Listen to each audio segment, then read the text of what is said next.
What up, people? It's the Dub Podcast on I Live for Saturdays, the best college football channel on YouTube. Follow us on Twitter at I Live for Saturdays. 4 is the number 4. Like, comment, and subscribe. And so, been wanting to do a lot of podcasts as much as I can, but things happen, and haven't really had a lot of time. Been wanting to do many podcasts, so I just decided every Sunday, or as many Sundays as I possibly can, I will do a little short podcast.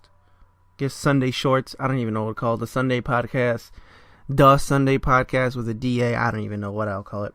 But, little things, little interesting ideas, or something I wanted to talk about that happened in the week. Maybe some rankings. Like this week, we have some sort of a ranking. Some top 5s, some top 10s.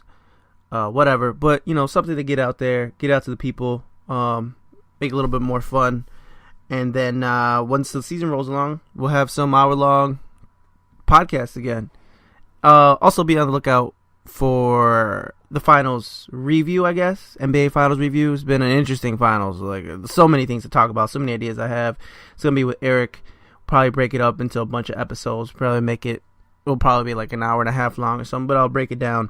And y'all can enjoy that. So let's get into this 2016, 2017 worst college football coaching signings. Now, this doesn't mean the new coaches that were signed this year.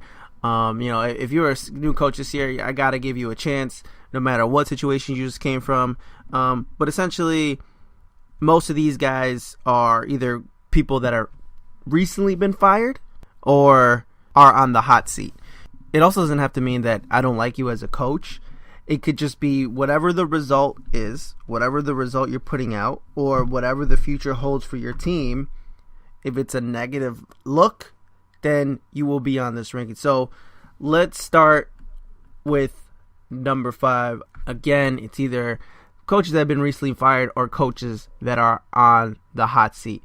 So who else? What hotter seat going into 2017? Than the Tennessee Volunteers head coaching position, my man Butch Jones. Now, I think a lot of people out there in the college football world really had high hopes for Butch Jones.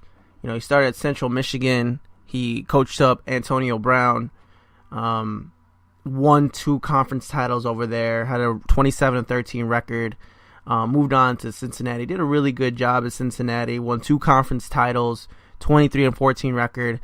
And I even thought as well, it was a good signing. I thought, high hopes and everything. Good signing for Tennessee. A very successful coach has shown that he's a champion and he wins titles. He brings trophies home. And if you look at his record, it's not bad. He went from 5-7, 7-6, 9-4, 9-4. But if you look at the East and you look at the talent that Butch Jones has, he really has underachieved. And yeah, you got to give him credit for all the recruits that he's brought in, but he hasn't produced the amount of wins that he really should. And in a weak SEC East, where it's so wide open, and I would say definitely has the most talent in that division, he should be at least getting to the SEC title game. And I don't think anyone could argue that Butch Jones is in the hottest seat in college football. Number 4, man who recently got fired, Tommy Tuberville from Cincinnati. Tommy, he won a bunch of division titles in the SEC with Auburn. He had a really great team in 2004. Many people say they were robbed of a national title. They won the conference. He didn't do so well at the end of Auburn. He moved on to Texas Tech. He did fine. And then Cincinnati signs him, and they thought they had an amazing coach. And I think pretty much everyone thought, yeah, Tommy Tuberville is going to do a very good job at Cincinnati. He did really well in the SEC, so he should be doing fine. And up north, Cincinnati moved in a bunch of different conferences, American Athletic and Big East. At some point, I think they were Conference USA. I don't know. But, started off well, 9-4, won the conference in the second year, but then really deteriorated to 7-6 and 4-8, and just couldn't recruit up north. I guess he didn't have the connections. But regardless, he was a guy that came in with a lot of hype, and obviously it was well deserved. He was very successful at Auburn, and did really well in his first year, and he ended up having a 4-8 season in his last year. He only went 29-22, did win a conference title, but it just didn't work out. It really didn't. Signing him back in, 2013, 2012, I think it was. It just did not work out for either party, Cincinnati or Tommy. Number 3, Sonny Dykes. Sonny Dykes came out of Louisiana Tech. He did a pretty good job out there. He built a nice little program in 3 years. He had a 22-15 record, won the conference in 2011, did a really nice job, and I think Cal thought they brought in a really good offensive-minded guy, quarterback coach, did a great job in developing his quarterbacks, and he really did. He made Jared Goff, or helped Jared Goff, into becoming the number 1 overall pick, but he just never could get going in the Pac-12. He started off really bad, and I'm sure people excused it, and then went to a 5-7 record the next year, and then 8-5. But that definitely concerned everybody with having a guy like Jared Goff.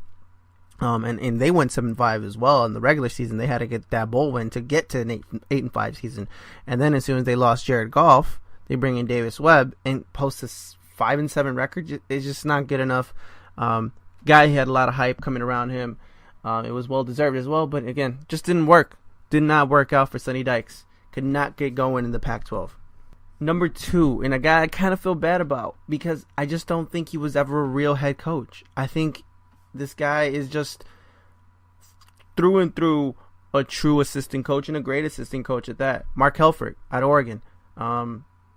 He did win a division title. He won the Alamo Bowl back in 2013, and then won the conference championship. Took his team to the first ever college football playoff, won the Rose Bowl, and honestly, if they didn't have so many injuries, I think Oregon probably wins that game. But, after that, and I also saw in him, you could see it just in his facial expression, you see his body language in his eyes. He wanted no part in any of those games. I just never thought I thought the moment was too big for him. And it's unfortunate because he won a few titles. He was very successful. He has a decent record, 37-16.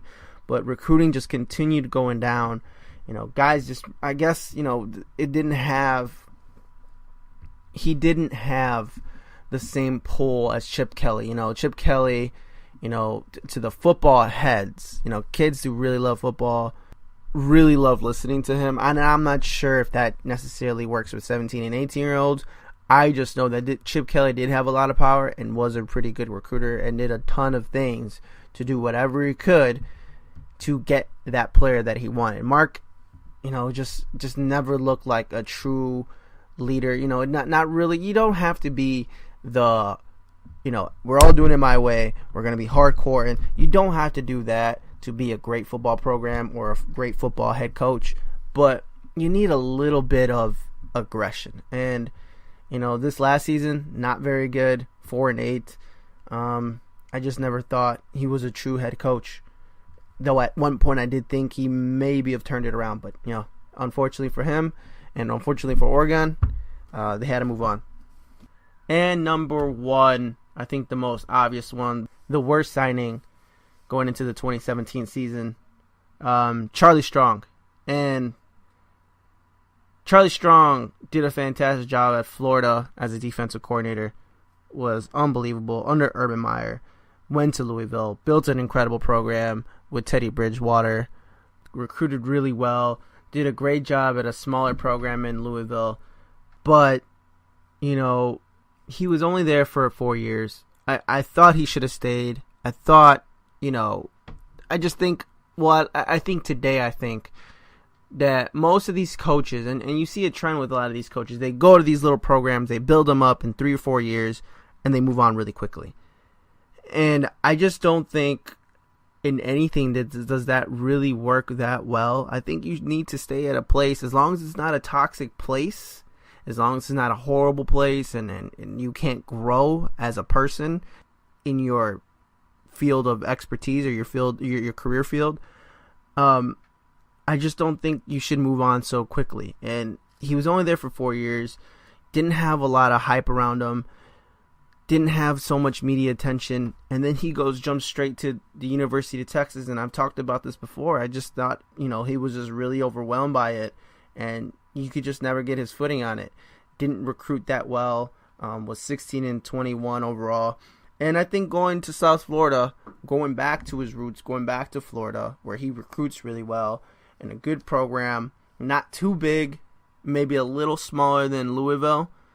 Definitely the expectations not the same as Louisville, and definitely not the same as Texas. I think this is good for Charlie Strong. I think he could really build himself up. But yes, he is the worst signing of 2016-2017 overall. So yeah, I just wanted to do a really quick small ranking, get something out there, get something for you guys. Comment, what do you guys think? Who were the worst signings going into this year? Who got fired recently, or who is in the hot seat? Who was the worst signing? Post up the record, whatever you want. Put out some facts, put out some numbers. Why? Reasons why. So yeah, be on the lookout again for me and Eric doing this NBA Finals review. That should be fun, because this should be over soon, sadly. I thought we were going to get a little better of a series. Unfortunately, it doesn't look like we're going to get that, but we're going to see. By the way, I'm recording this on the Wednesday. That's why I'm saying, so Game 3 is tonight. But I will get this out Sunday morning. Like, comment, subscribe.